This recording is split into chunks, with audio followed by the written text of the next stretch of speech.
Everyone, welcome to my channel. और बताइए कैसे हैं आप सब। तो आज हम बात करेंगे लाइफस्टाइल कपल्स की एक फैंटेसी होती है SRSP। SRSP शॉर्ट फॉर्म, और अगर इसकी हम फुल फॉर्म की बात करें तो सेम रूम सेम पार्टनर। मतलब हस्बैंड वाइफ या बॉयफ्रेंड गर्लफ्रेंड जो रहते हैं, जो एक दूसरे के साथ एकदम से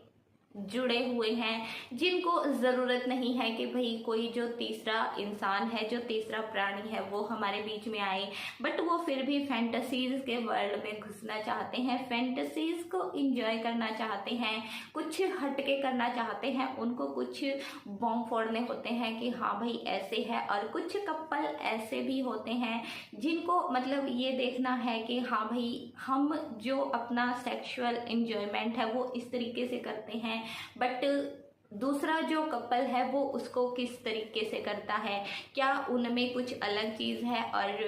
एक बात और देखिए, कोई भी फैंटेसी किसी के लिए ज़बरदस्ती नहीं होती है। तो कमेंट बॉक्स में प्लीज़ आकर ऐसा मत लिखा कीजिए कि क्या आप ये करते हैं। अगर मैं करती होंगी तो भी, अगर मैं नहीं करती होंगी तो भी, आप लोगों का उससे कोई लेना देना नहीं है। देखिए मेरी लाइफ अलग है, बट वीडियोस में शेयर की जाने वाली जो चीज़ें होती हैं ना, वो व्यूवर्स की रिक्वेस्टेड होती हैं, तो उनको प्लीज़ हमारी पर्सनल लाइफ में मत ही घुसेड़ा कीजिए। तो अभी चलिए बात करते हैं SRSP की। अभी मान लीजिए दो कपल हैं,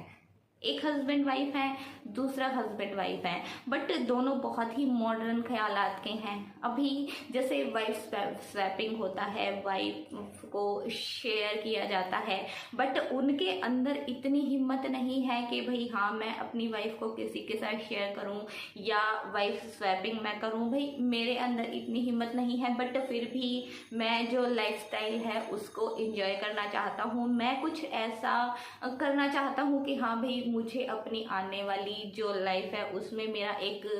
जो मेमोरेबल मोमेंट है वो बन जाए। तो इसमें जो दो कपल होते हैं ना, वो आपस में या तो बहुत अच्छे दोस्त हो सकते हैं कि हाँ भाई दो दोस्त हैं, दोनों की आपस में बहुत बनती है, दोनों आपस में हर बात को शेयर करते हैं। उनकी जो वाइफ हैं वो भी एक दूसरे को बहुत अच्छे से जानती हैं, बहुत मतलब उनकी जो अंडरस्टैंडिंग है वो भी बहुत ज़्यादा है। दोनों एक दूसरे के साथ अपनी फिजिकल जो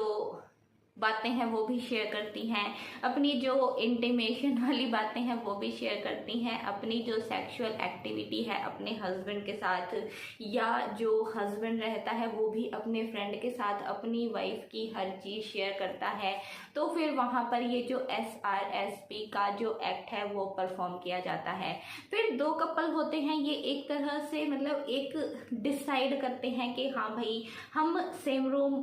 सेम पार्टनर वाला जो एक्ट है वो परफॉर्म करेंगे। उसमें होगा क्या कि एक ही रूम होता है, बट जो कपल्स होते हैं दो होते हैं, तीन भी हो सकते हैं, चार भी हो सकते हैं, बट अगर स्टार्टिंग में नॉर्मली अगर हम बात करें तो उसमें दो कपल होंगे, हस्बैंड वाइफ, दूसरा हस्बैंड वाइफ, बट दो बेड होंगे, वो दोनों एक दूसरे के साथ सेक्सुअल जो एक्टिविटी है वो परफॉर्म करेंगे, बट होगा सब कुछ एक ही रूम में। रूम अलग नहीं होंगे, बीच में कोई पर्दा नहीं होगा,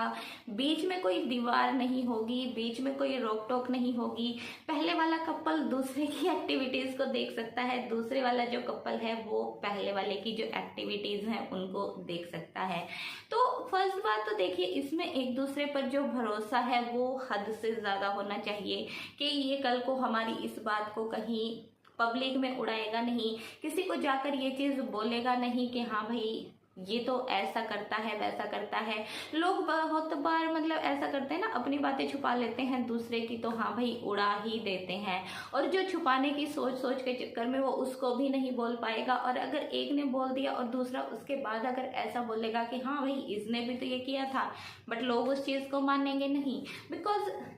आप एक सेक्सुअल एक्टिविटी जो है वो परफॉर्म करने जा रहे हैं, तो उसमें आपकी जो बॉडी है उस पर क्लॉथ्स भी नहीं होंगे, आप विदाउट क्लॉथ्स होंगे। आपकी जो पार्टनर है वो भी धीरे धीरे उसका भी एक एक जो कपड़ा है वो निकलता जाएगा, और सामने एक मेल भी है, सामने एक फीमेल भी है, वो आपको एकदम से खुली आंखों से देख भी पाएंगे। आप उसको कैसे किसिंग कर रहे हैं, कैसे आप उसको मतलब हर उसकी बॉडी पार्ट को छूते हैं, कैसे आप उसका मतलब उसको अराउज करने की कोशिश करते हैं, कैसे आप उसको खुश करने की कोशिश करते हैं, कैसे आप उसको ऑर्गेज्म तक पहुंचाते हैं, वो दूसरा जो कपल है वो आपकी हर एक्टिविटी को देखेगा और उसको ऑब्जर्व करेगा। दूसरा, अब देखिए एक चीज़ और चेक करके चलिए कि कहीं पर कोई कैमरा वगैरह नहीं होना चाहिए। पता चला कि आपके जो रूम है या आपने जो भी जगह डिसाइड की है वहाँ पर कोई कैमरा वैमरा लगा के छोड़ दिया गया है, और भाई एक कपल ने तो जो अपनी चीज़ें हैं वो छिपा ली हैं, दूसरे की तरफ कैमरे का जो फेस है वो कर दिया है, और आपकी जो सारी एक्टिविटीज़ हैं वो उसमें कैद होकर रह गई हैं, और आपका ये जो कुछ नया धमाका करने की जो थॉट थी उसकी बैंड बज गई है। बाद में आपको ब्लैकमेल किया जा रहा है, बाद में आपके पार्टनर की या आपकी जो प्राइवेट मोमेंट्स थी जिनको आपने एक फैंटेसी के दौरान अपने एक फ्रेंड के साथ, एक फ्रेंड कपल के साथ शेयर किया, वो आपकी पब्लिक में उड़ती घूम रही है। और आजकल सोशल मीडिया इतना हावी है कि छोटी सी क्लिप अगर एक बार निकली तो वो फिर पता नहीं कहाँ की कहाँ पहुँचेगी, और उसके क्या क्या साइड इफ़ेक्ट होंगे वो भी आप समझ सकते हैं। फिर अपनी जो वाइफ है, देखिए मेल बहुत बार बहुत सी चीज़ों को लाइटली ले लेते हैं, वो छोड़ देते हैं, चलो छोड़ो यार कुछ नहीं होता है, बट जो फीमेल्स रहती हैं वो उसको पता चले कि भी दोनों की जो वाइफ है उनके बाद में किसी बात पर लेकर आर्ग्यूमेंट हो जाते हैं, और वो जो आपने सेम रूम सेम पार्टनर वाली जो फैंटेसी की थी उसके ऊपर ही एक दूसरे को ताना देना शुरू कर देती हैं कि छोड़, तेरी बॉडी तो ऐसी थी, तो ऐसी दिख रही थी, तेरा हस्बैंड तो तेरे साथ ऐसे नहीं करता है, तेरा हस्बैंड तो तेरे साथ वैसे नहीं करता है, तुम तो उसको पूरा इंजॉयमेंट नहीं दे पाती हो, तुम तो उसके साथ पूरी तरह जो है वो परफॉर्म नहीं कर पाती हो, मतलब एक दूसरे को ताना दे सकती हैं। फिर ये बहुत सारी ऐसी चीज़ें हैं, और अगर आप इंटरनेट पर या कहीं पर सर्च करके किसी अननोन कपल के साथ ऐसा करते हैं तो उसके डॉक्यूमेंट्स भी प्लीज़ चेक कर लेना ज़रूरी है अगर आप ये चीज़ करना चाहते हैं, बिकॉज़ आगे आने वाले टाइम में फ्यूचर में आपको नहीं चाहिएगा कि जो चीज़ आपने सिर्फ इंजॉयमेंट के लिए की थी वो आपको किसी परेशानी का जो सबक है वो बन जाए। तो एक कपल दूसरे कपल के सामने जब हर एक्टिविटी परफॉर्म कर रहा है उसको इस चीज़ की भी इस फैंटेसी से समझ में आ जाएगी कि कल को अगर वो वाइफ शेयरिंग या वाइफ स्वैपिंग जैसी या ग्रुप सेक्स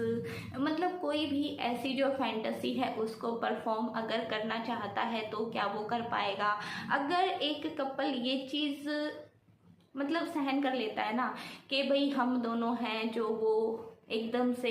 बिना कपड़ों के नेक्ड हैं दूसरे कपल के सामने, और दूसरा जो कपल है वो हमें देख रहा है, हम उसको देख रहे हैं, दोनों का जो आई कांटेक्ट भी है वो भी बीच में हो रहा है और आपकी एक एक चीज़ उसको दिखाई दे रही है, तो कल को वाइफ स्वैपिंग या शेयरिंग अगर आप करना चाहते हैं तो उसका भी आपको अंदाज़ा हो जाएगा कि आप ऐसा कर सकते हैं या नहीं कर सकते हैं। फिर दूसरा जो फ़ायदा रहता है ना वो ये रहता है कि अगर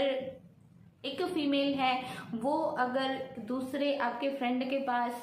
शेयर हो रही है या स्वैप हो रही है तो उसके अंदर अगर जो मेल है वो चाहता है कि भाई हाँ मैं वाइफ स्वैपिंग या शेयरिंग का जो एक्ट है वो परफॉर्म करूं, तो एक वाइफ जो रहती है आपकी जो पार्टनर रहती है उसको एक चीज़ पता चल जाएगी कि दूसरा जो मेल है वो इस चीज़ को कैसे परफॉर्म करता है। तो अगर उसके अंदर ऐसी कोई इच्छा रहेगी तो वो भी आप उसके हाव भाव से उसके एक्सप्रेशन से समझ सकते हैं कि हाँ उसका जो तरीका है उसको मेरी जो वाइफ है, मेरी जो पार्टनर है वो पसंद कर रही है। तो यही होती है SRSP की फैंटेसी। आपकी इसके बारे में क्या राय है वो मुझे कमेंट बॉक्स में बताना। अगर वीडियो अच्छा लगे तो चैनल को सब्सक्राइब कर देना, वीडियो को लाइक कर देना, अपनी कम्युनिटी में प्लीज़ वीडियो को शेयर कर देना। और कमेंट करने से पहले वीडियो को पूरा देखा कीजिए। रिक्वेस्टेड टॉपिक होते हैं उनको सिर्फ यहाँ पर एक्सप्लेन किया जाता है, किसी को गन पॉइंट पर रखकर ये नहीं बोला जाता है कि आप ये चीज़ कीजिए। देखिए दुनिया में जब कुछ होता है ना तभी उसके बारे में वीडियोज़ आती हैं, उसके बारे में बातें होती हैं। ऐसे नहीं होती हैं कि हाँ भाई मैंने बोल दिया तो मेरी बातों को सुनकर ही कुछ लोग ये चीज़ करने लग जाएंगे, या किसी और यूट्यूबर ने बोल दिया उसको सुनकर ही कोई भी ये करने के लिए तैयार हो जाएगा। तो बोलने से पहले प्लीज़ सोचा कीजिए। अगर आपको कोई चीज़ पसंद नहीं आती है तो देन लीव इट। आप थंबनेल देखकर ही ये समझ जाइए कि हाँ भाई ये चीज़ मेरे लिए नहीं है, आप उसको वहीं पर स्टॉप कर दीजिए। आपको वीडियो ओपन करने की ज़रूरत ही नहीं है। तो अभी आपको मिलते हैं नेक्स्ट टाइम, तब तक के लिए bye bye, take care and thank you so much for watching.